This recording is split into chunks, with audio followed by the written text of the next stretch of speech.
So I took a break to decide how I'm really going to take this show on the channel, and I have some ideas on what to do.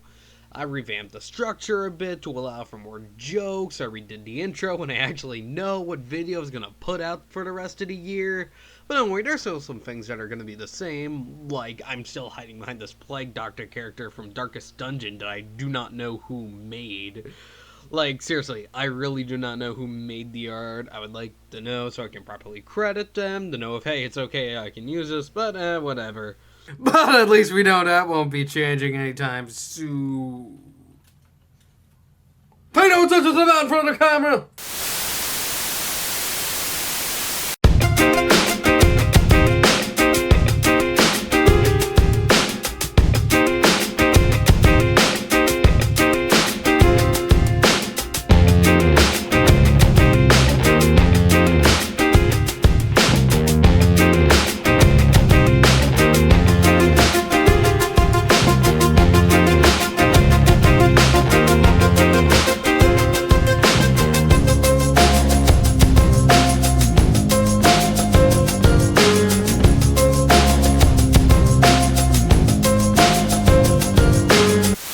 So, picture this. You're about 12 years old and a movie's coming on your birthday. And movies coming on your birthday actually rarely ever happens. You've been following this little movie blog when one had captured your fancy. A little animated film called 9. The trailer showed it as something epic, unlike anything you ever seen before. Hell, even unlike anything you ever see right now. And for a film called 9, guess which day it came out on? Yeah! I actually saw Cloudy with a Chance of Meatballs for my birthday. But I did see it when it came out on demand! Many likely remember 9 as that one film that's based on a short film that everyone thinks is better and didn't really translate well into a feature-length format. And boy do I disagree. Mainly because I maybe not fully bought into the hype at the time. Remember, I was like 12 years old and I had no knowledge that it was based on a short film until much, much later.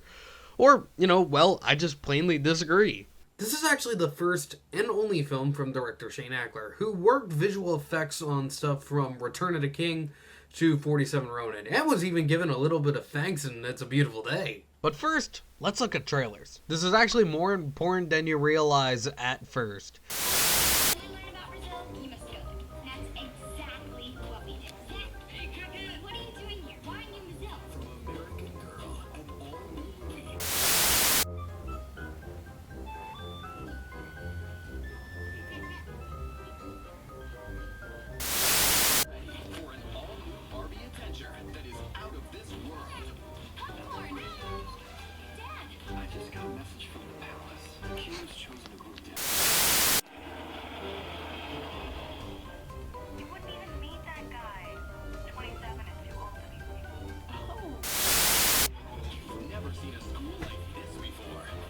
Again, I have to do this.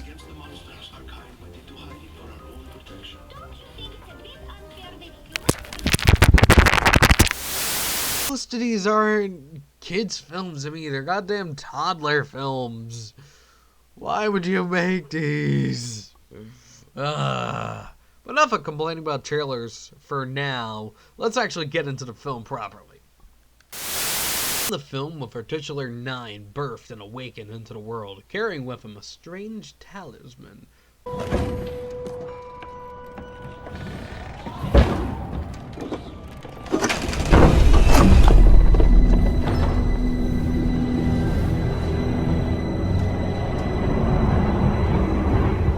world is a bloody mess, made more strikingly haunting given we see it from his point of view. 9's small and scared and quite literally born yesterday, or, well, today. And we soon see immediately why it's so goddamn stupid to put those toddler trailers in front of the movie with a dead family being shown. I'm not saying kids can't handle death or edgy shit in kids' films, but the film is starting to show that despite what some people usually think of for animation, this movie isn't for kids. 9, however, does come across a friend. Dead! Yes, I always hoped. much thought. The details. Carved wood. Molded copper. You know, I wouldn't be surprised if 2 just guts 9 right then and there and uses his body parts to basically rebuild himself when he's ill. Oh, come on, you were kind of thinking it too, right? 2, however, is able to properly give 9 a voice that sounds surprisingly like Elijah Wood. You found it. He's always drawing this. Are we alone? No. I really love this exchange because on one hand, he is telling the truth. There are other ragdolls out there. However, given who we see next, it's just so hilarious.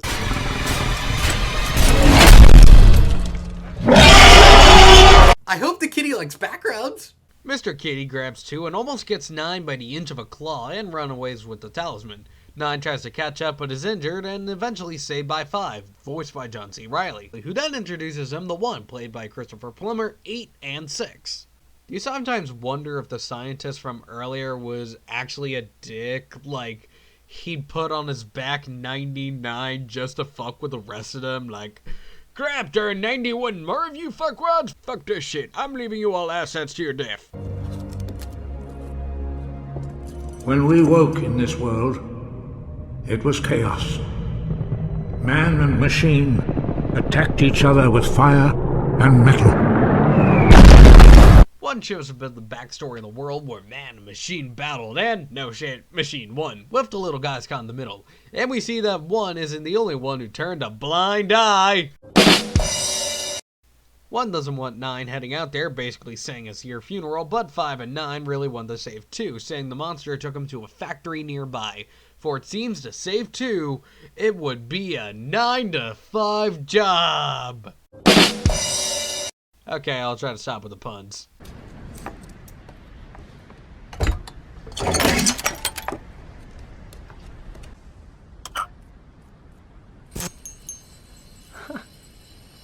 Wait.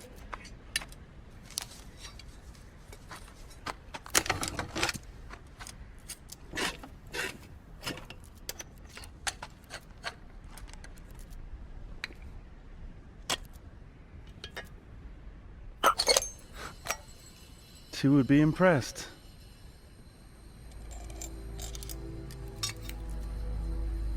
We'll find him.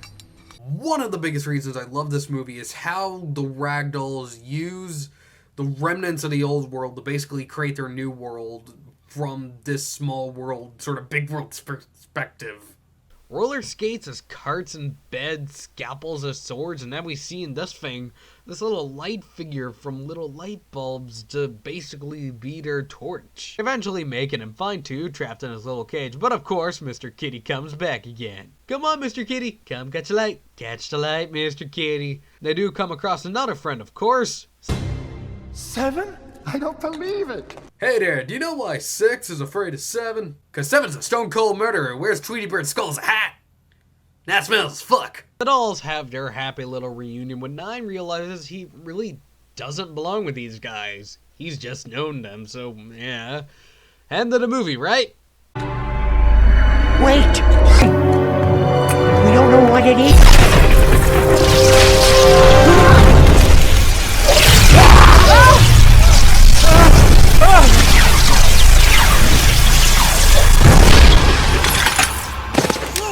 Damn it, 9! So births Steampunk Hal 9000, who tries to catch the other ragdolls, but doesn't. 7 takes 9 and 5 to her little hideout, introducing the adorable 3 and 4, who may hold information about the machine. We need your help. We awakened something. No, I awakened something. Something terrible. I like how 9 does take the blame and doesn't skirt away responsibility, even though it was an easy mistake.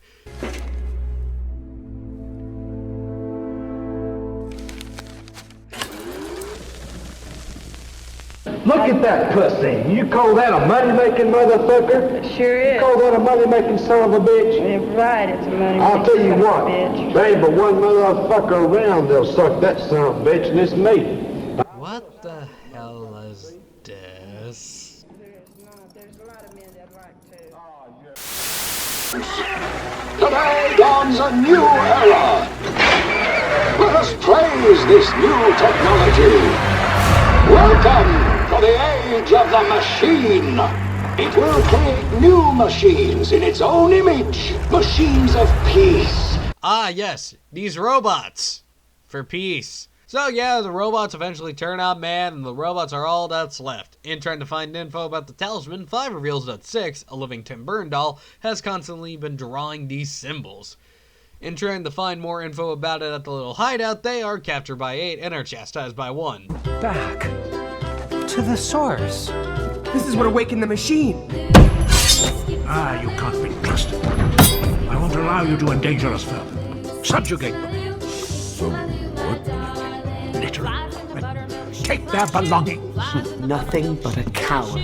How dare you challenge? I, who kept everyone safe all these years, ever since you got here, everything has been unraveling. You're a curse, a fool. And you are a blind man, guided by fear.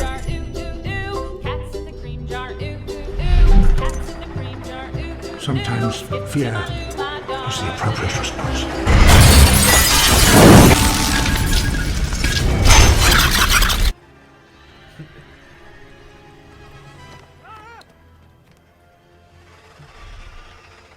Although I actually have nothing really to add else to the scene.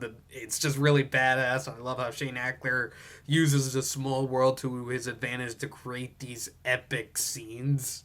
They defeat the little birdie. The machine proves to have other tricks up his sleeves. Maybe that's why he's so angry. He just needs a little sweater full of love. 1 through 9, ignoring 2, do meet up and take refuge in a chapel and hang out a bit, trying to devise a plan to finally take down the machine. Until...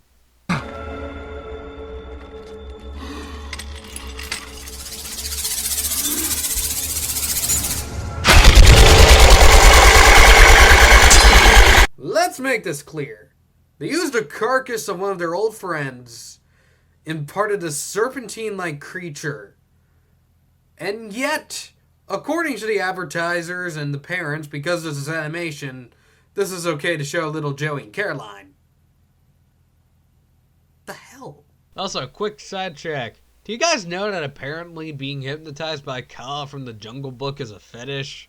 Yeah, erotic hypnotization is a thing, but specifically with Kaa. I don't know, just wanted to point that out right now. 8 gets a shaft and the monster gets away, but they decide to give 7 a proper burial.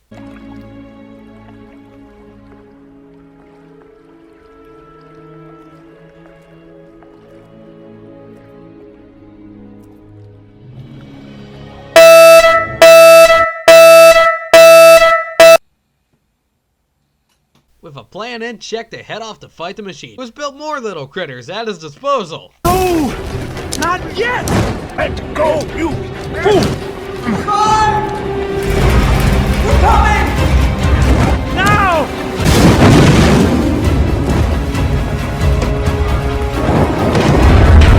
See? 1 is useful for something other than fear-mongering. 9 of them decide to heat things up, and not the way I wanted! Destroying the machine and the talisman, presumably. Finally, they take a small, deserved break.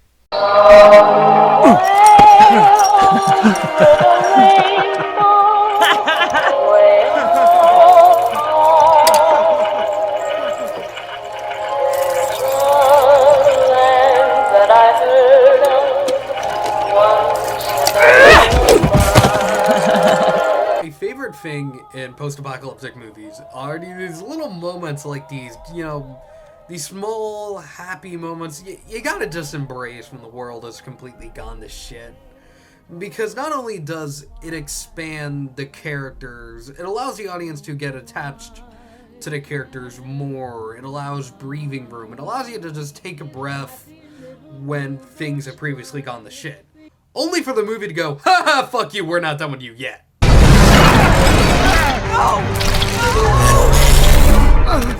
There's nothing we can do.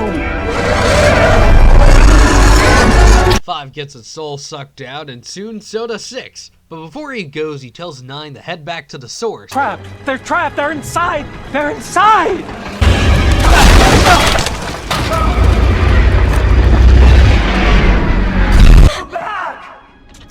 next room! He'll show you! The source!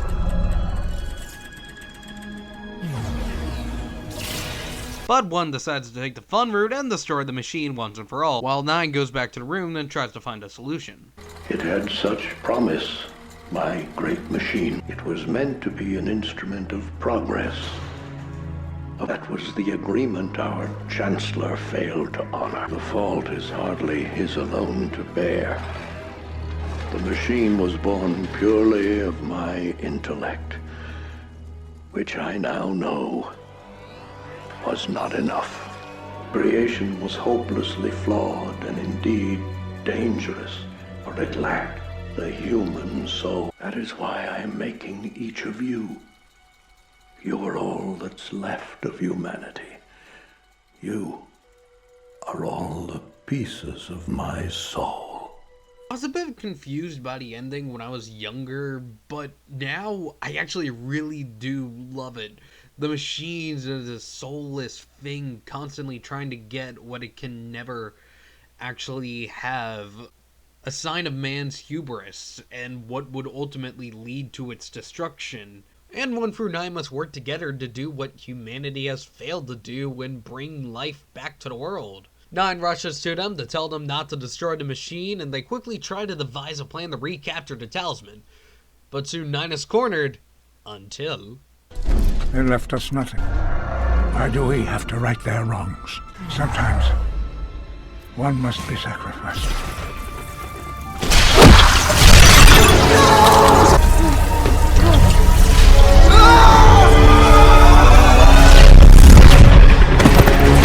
I really like 1's arc in the movie, that it really shows his real humanity. Like, at first he's all high and mighty, he wears his hat, he wears a little cape. But as the movie goes on and he starts, those go away, you realize he's more like 9 than people realize. And he doesn't like to think so as. Plus, this is a callback to the scene from the beginning where 7 is hurt and 1 did nothing to stop it.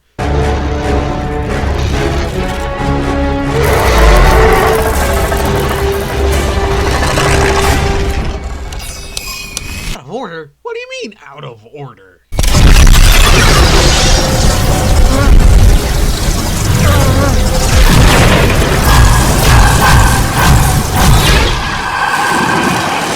With the machine dead, 9 finally decides to release their spirits, bringing life back to Earth. Now, I hear people say this ending is a bit of a betrayal on the post-apocalyptic elements of the film, but I really don't see it as that.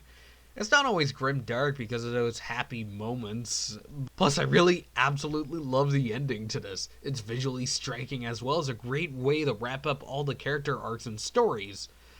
I'll admit, it does get me a bit teary-eyed. I love the visual storytelling going on. It expands on the film and gives this chilling and quite often gloomy atmosphere. I love how the characters are designed, how the creatures are created in this world and backstory. I just love it all. It's nothing like we've ever seen before. Hell, it pretty much created its own genre known as Stitch Punk. And that's cool! The stories and characters can leave a lot to be desired. Marketing pushed this up as something epic, something grand, with such small characters, when the characters and story themselves are rather simple, and, their quirks are rather simple. I don't mind that, but for many, it will leave you really longing more. Plus, I find, honestly, the animation for the humans is a bit off, but considering it was made for like 30 million, I can totally let that slide. Despite what others might think, I actually really like 9. But fucking... I really do love this movie. I love the animation, I love the characters, like I said in this very room, I fucking love this movie. It's one of my favorite animated films of all time. And I really do recommend you give it a shot. I promise it won't disappoint you. I hope.